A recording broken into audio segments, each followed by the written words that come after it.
Today on I Am Rising, when saying nothing is the answer. This is a little bit of, I guess I would say, educating, suggesting, helping you see through a different lens when it comes to how you communicate with somebody going through a major challenge, an illness, a loss.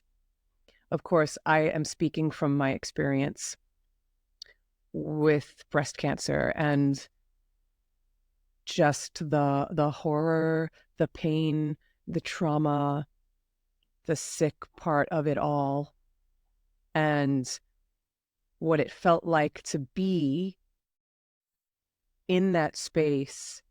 And I'm going to share things that people said to me. And I'm going to be nice and human about it as much as I'm going to be uplifting and offer the high space as well. But we're here as spiritual beings having this human experience. And so you just never know what someone's going and growing through. And people say some really messed up things. What I don't want this show, this podcast to do is to make you feel bad. Some of the things that were said to me, I am guilty of, I have said to other people. But if anything, we get to laugh at our consciousness at the time, grow from it, and maybe know better next time. I mean, if we're going to grow and evolve, we can't be staying the same. And wouldn't you want to be a light in someone's life rather than adding to their pain, adding to their suffering? And just so you know, the list that I have here was written in the midst of my humanness when I wasn't in a good place. So, yeah, just setting a little precursor. And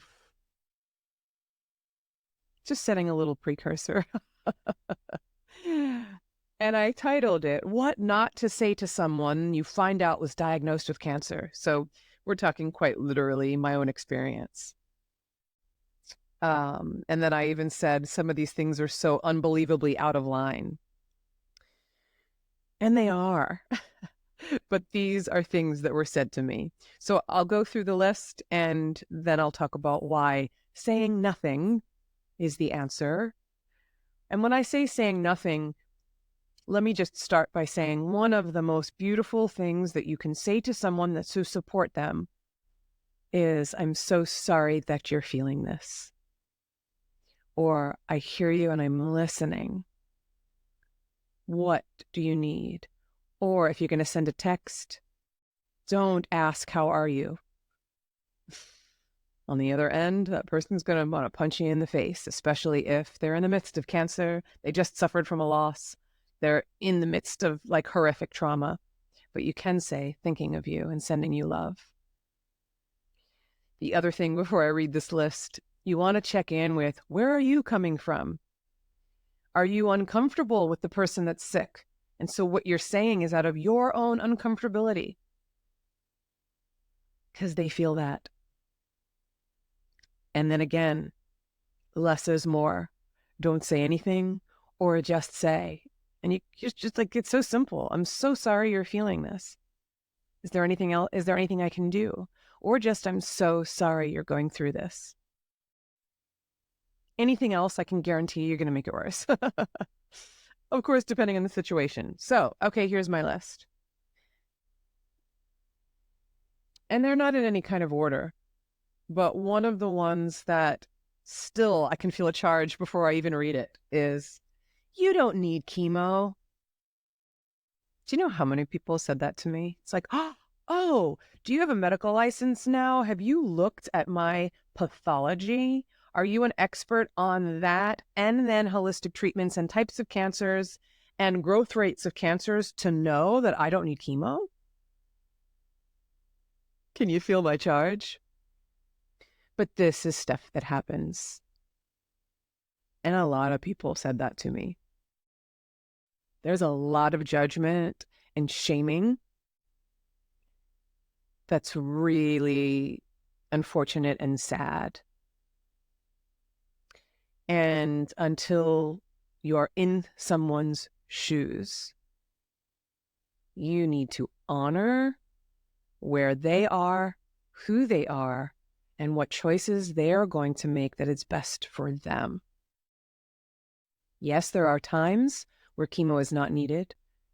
Yes, chemo is toxic beyond measure and outdated, but it's the way our medical system works. And there are beautiful treatments and holistic treatments.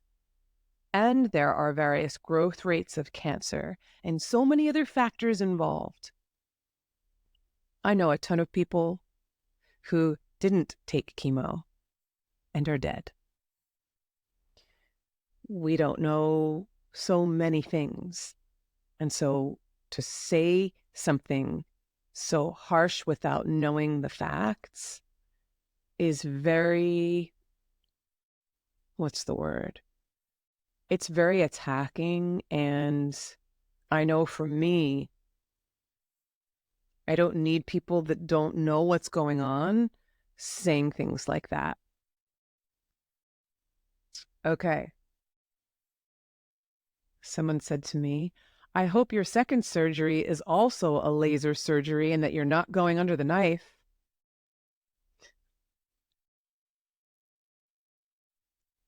Yes, it is known that sometimes when you do a surgery or a biopsy or a cut into cancer cells, they can spread.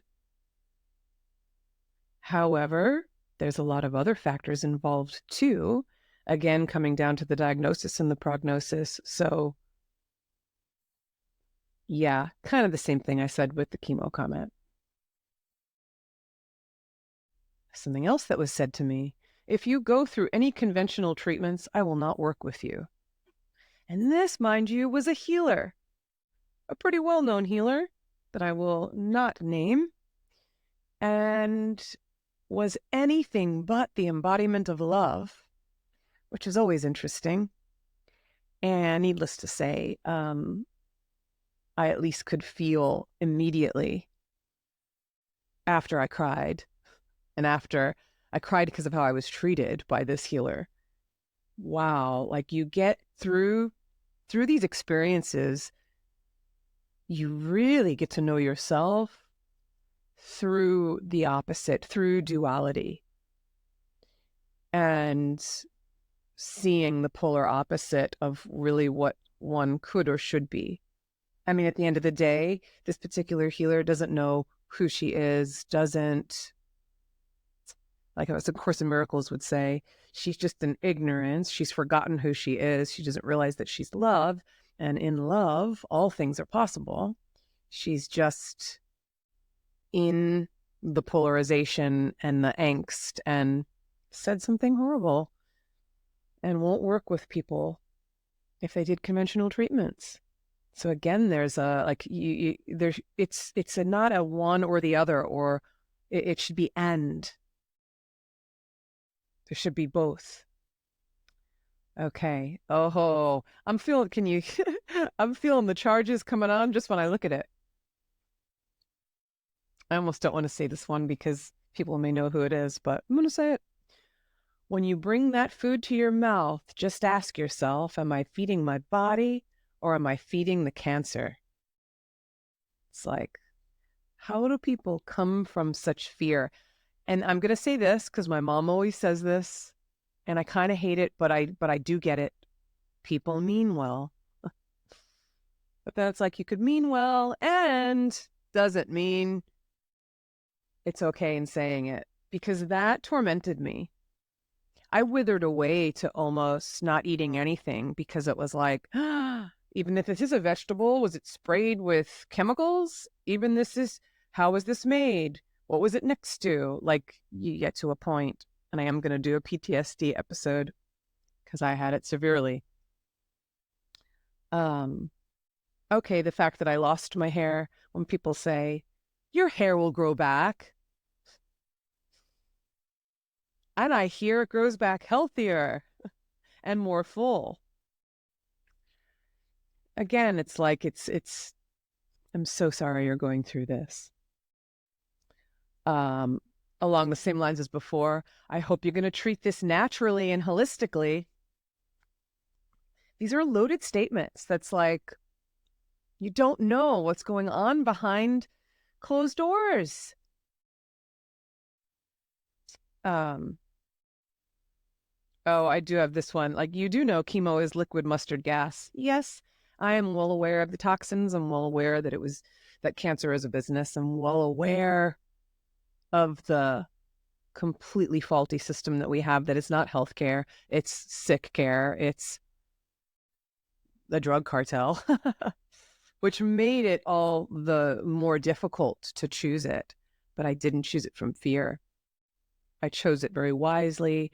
And as I said in a previous episode, chemo became a spiritual experience for me. The power of the mind, the power of our will, the power of spirit, that's who and what we are, and the power of conscious choice.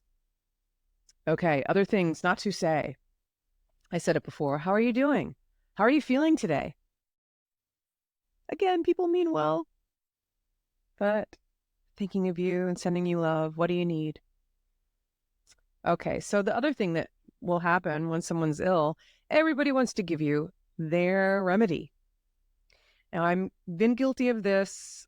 And so that's where it's like, you have to check in. Am I doing this? What place am I coming from by sharing this info? Or ask for permission. I know a lot about this. If you know a lot about it, I speak from experience. And if you want me to share any resources, here you go. But that's not what people do. They say things like, you should go and see and talk to my doctor. You need to do this treatment. You need to go to this link because this supplement, this doctor, this healer, this program. And it's like, all of that might have been great for you. So check in with where you're coming from.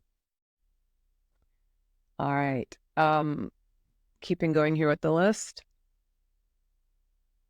Can you just be okay with your feelings? Can you just be positive? Okay, so let's just have a little talk here. Being positive is like a slap in the face to someone in, well, I may say from an illness. They're already down, especially with something life-threatening. So to say be positive, I can guarantee you they want to punch you in the face. I know that you might mean well, but again, it is healthier to let someone, give them permission to feel and be where they are. And from that, open up to whatever is higher than saying be positive. And I love that, again, from my mentor, Dr. Kim, she would always say, like, the positivity pushers, if it's poop, it's poop. Like, positivity is like just putting ice cream on poop. It's still poop, so you could feel like shit. And then just to try to be positive, it's not going to help. And the last thing that people want is that being told that there's other ways to go about it. Yes, I was told this last one. No, not this last one, this next one. Why do you think you created this?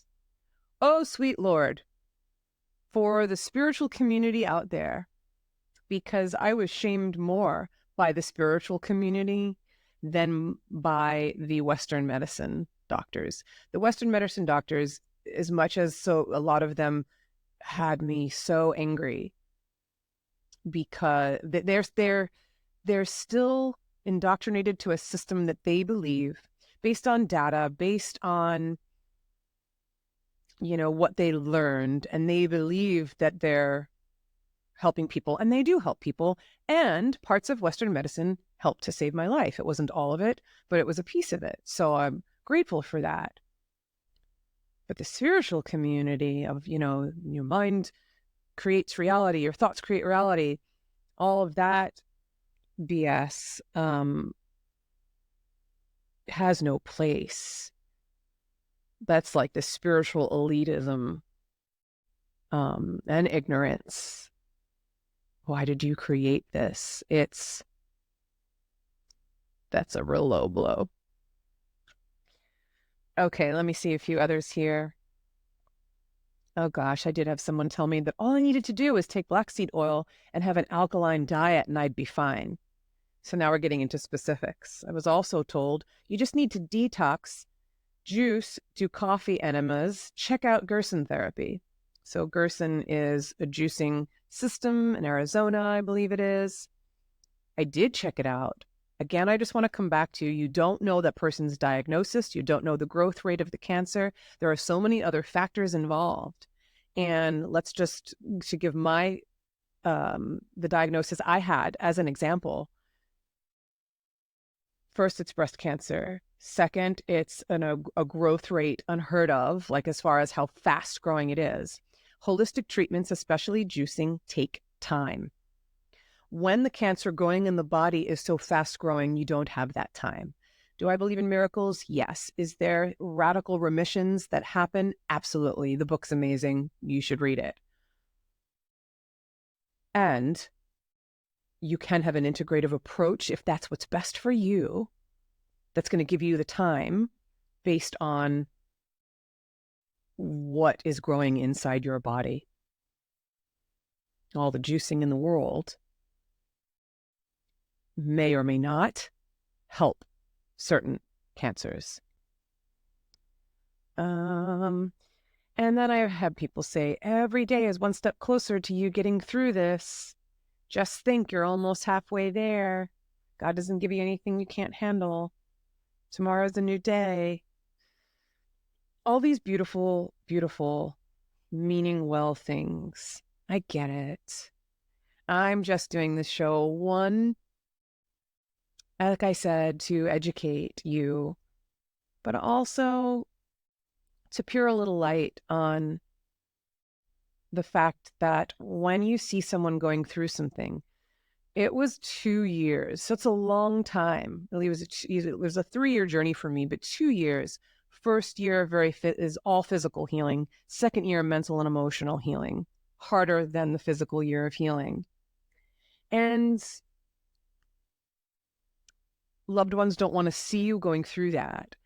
But that's what happens is because you feel uncomfortable, you say things that aren't helpful. Forgive yourself if you've done it. I've forgiven you if you're one of the people that have said it to me. Truly, I have.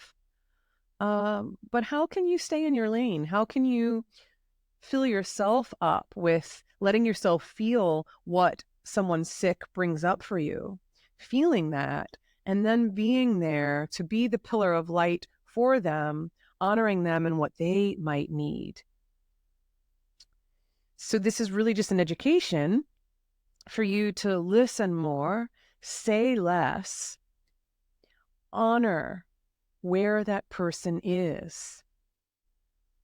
And dare I say too, try to look at the fact that you're not in their shoes, but also never say never. I was someone who said I would never do chemo because I know what it is. And as I mentioned before, that's what made the choice so much more difficult. And then all of the spiritual community and the holistic community telling me that I didn't need to do that and creating even more fear to make myself feel more shame that I chose it, like that didn't serve me. There was a way to go about that. It doesn't have to be so polarized. And unfortunately it is. Now, because I know the holistic side and I know all of the doctors and treatments, I watched The Truth About Cancer, the documentary. I know, and I've read countless books. I know a lot. Trust me, I've had 2 years and a lot of time. 3 years, actually, and counting. And there is a power in controlling the mind and not having the mind control you. There is a depth, a wisdom, a sacredness to the body that already knows how to heal when you get out of the way and you breathe and you soften and you relax and you trust it and start listening to it. And remember that Cancer, at its basest of levels, is a frequency of fear. So all of the holistic treatments in the world are not going to get to the source of why the dis-ease started in the first place. And as the Course in Miracles would tell us, it all starts in the mind. So what part of the mind became separate from some kind of trauma? What part of the mind was sick and delusional to create a persona outside itself, live in separation? This is what trauma is. And how can I reunite? By coming into my body, by listening to my heart, and by remembering that I am not the body. And then tuning into God as me, love as me.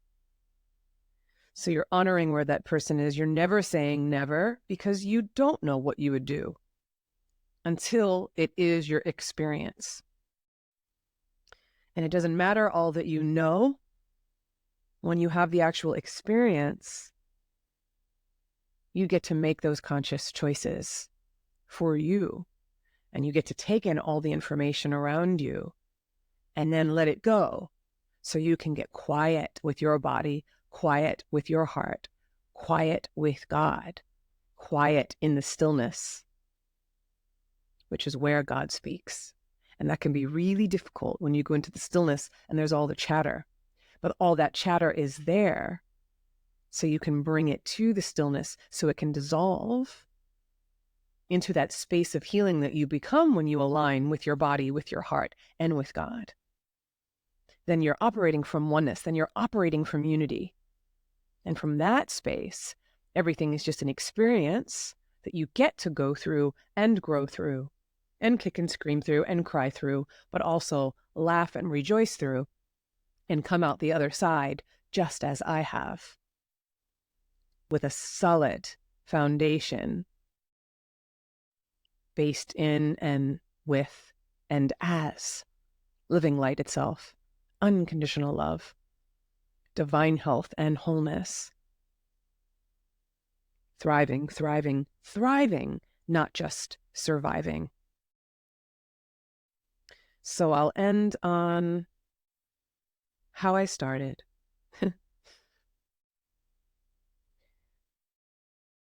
Saying nothing is better very often and is the answer than trying to fix, trying to manage, trying to make better.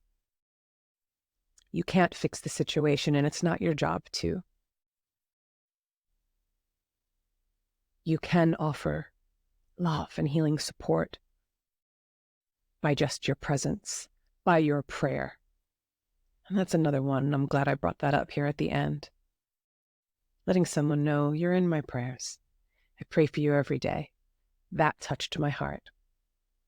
The texts that came in, thinking of you, no need to respond, Tina, I love you.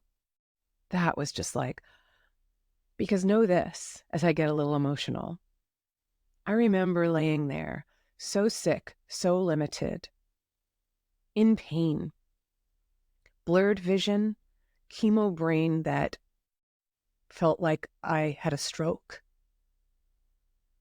Seriously. And it was not an option for me to return a text. It was not an option for me to pull open a screen and look at it. I was barely looking at the TV. It was just on to kind of give an option to look at something in the midst of sickness and suffering. So when those texts came in and I eventually saw them, that's what I needed to hear. And so remember that very often what you say to someone is your projection. So when you ask certain things or say things, this isn't to get you all on your head about it, but it's an opportunity. What place are you coming from when you're sharing? Have you breathed into any places of where it makes you uncomfortable? Can you just sit in stillness and be with this person, the situation, and just listen and not feel the need to share or overshare, but maybe ask questions or just let your presence be the prayer? Or maybe you pray with that person if they're open to it. And forgive yourself when you make a mistake, because you might. But everyone is on this journey in their unique way under God's plan. And it is a divine plan, and there are no mistakes. And since you can't fix it and you can't manage it, what you can do is see that person as the God that they are. And this was what I asked friends and family to do for me. Don't pray for me to get better. Just pray seeing me as health and wholeness itself. That is true prayer. Don't see the sickness. Jesus never saw sickness. He saw that the person forgot who they are as God, as the Christ. And then by seeing them in their wholeness, in them as God, that's what lifted them up. And that's when he said, as I am lifted up, I draw all others unto me. So the best thing you can do is see and feel and hold that person as the God that they are. And when you see the limitation, when you see the sickness, then that's just work for you, because that's within you. And then you get to lift both of you up by feeling, oh, I'm seeing the sickness, but I know that's not the truth. I know that there is only God, there is only love, there is only wholeness. And if I'm seeing anything other than that, I get to move into prayer and ask, Holy Spirit, God, love, show me the truth here. Show me the higher choice here. And what I say every day, Holy Spirit, see through me so that I may see God in all. Holy Spirit, listen through me that I may hear what's true. Holy Spirit, speak through me so that my words are blessed. Holy Spirit, live through me, breathe through me, love through me. I hold you in this prayer. I thank you for listening. I send you so much love. Bye for now.